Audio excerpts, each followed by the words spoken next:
HM గారు, ఇద్దరు HMs ఉన్నారు, ఇద్దరికి నా నమస్కారాలు. అండ్ మమతా సభ్యులు, respected teachers, namaste, and dear children, good evening to all of you, and my heartfelt blessings to all of you. మీరందరూ ఇప్పుడు చక్కగా చదువుకుంటున్నారు కదా? ఏ క్లాస్ నుంచి ఉన్నారు? 6th to 10th. 3rd to 9th. Okay okay. 10th కూడా లేదు సార్. Okay okay.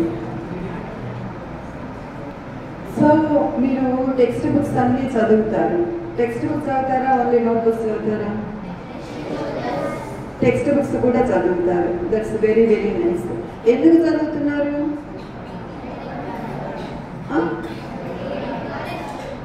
ఒకటి చెప్పండి ఆన్సర్, నాకు అర్థం కావట్లేదు. యు గెట్ నాలెడ్జ్, అంతేనా?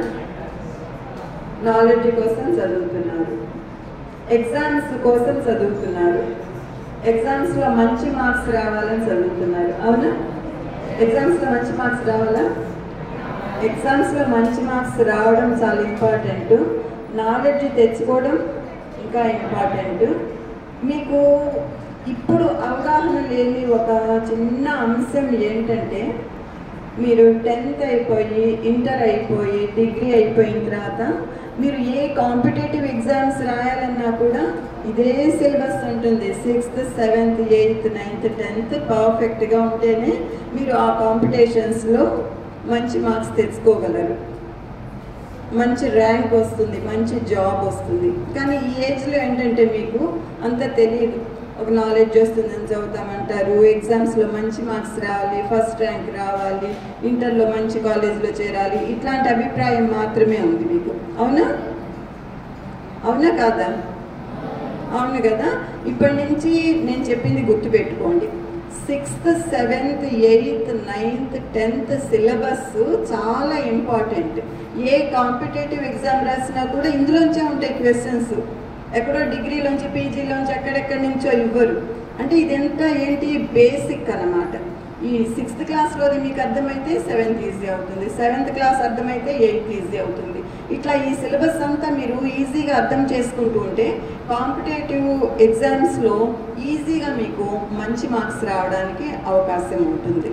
So you have to concentrate on it. అంటే ఏ పని ఇప్పుడు మనం చేసినా కూడా ఫ్యూచర్లో దాని రిజల్ట్ అనేది ఉంటుంది. ఈరోజు మనం ఏదైనా ఒక పని చేస్తాము, రేపు దాని రిజల్ట్, దాని ఫలితం మనకి కనిపిస్తుంది. ఈరోజు ఒక చిన్న గింజ వేసామనుకోండి, సీడ్ వేసాము నేలలో, ఇప్పుడే మొక్క వచ్చేస్తుందా? రాదు కదా. We have to wait for it. 10 రోజుల తర్వాత మొక్క వస్తుంది, ఇంకొన్ని రోజుల తర్వాత ఇంకొద్దిగా పెరుగుతుంది, తర్వాత వృక్షం అవుతుంది, మహావృక్షం అవుతుంది. అట్లాగే ఈరోజు మనము చదివిన చదువు మన ఫ్యూచర్లో ఎంతో ఉపయోగిస్తుంది.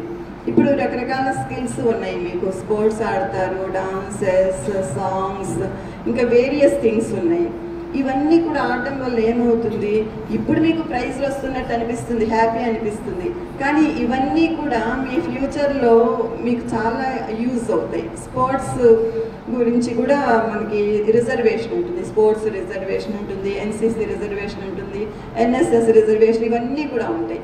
ఇప్పుడు మీకు సరదాగా నేర్చుకుంటారు, మెడల్స్ వస్తాయి, మొమెంటోస్ వస్తాయి అనుకుంటారు, కానీ ఫ్యూచర్లో దాని గురించి ఎక్కువ బెనిఫిట్ ఉంటుంది. కాబట్టి ఇట్లాంటి స్కిల్స్ అన్నీ కూడా మీరు డెవలప్ చేసుకోవాలి. నేను ఇక్కడ 2 పాయింట్స్ చెప్పాను. ఏంటవి? మీరు ఇప్పటి నుంచి తెలుసుకోవాల్సినవి, ఇప్పటి నుంచి ఫాలో కావాల్సినవి 2 అంశాలు చెప్పాను. ఎవరైనా చెప్తారా అవేంటి?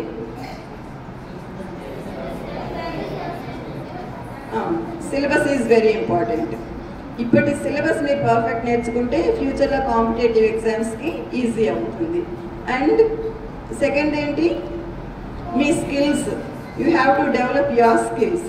ఎట్లాంటి స్కిల్ ఉన్నా కూడా దానివల్ల మనకి ఫ్యూచర్లో తప్పకుండా బెనిఫిట్ ఉంటుంది. మామూలు స్టడీస్ తోటి పాటు ఇట్లాంటి చిన్న చిన్న అంశాలు కూడా మీరు కనుక గుర్తుపెట్టుకుంటే your future will be very very bright. I wish all of you the best. You must shine in bright colors in your future. Thank you so much.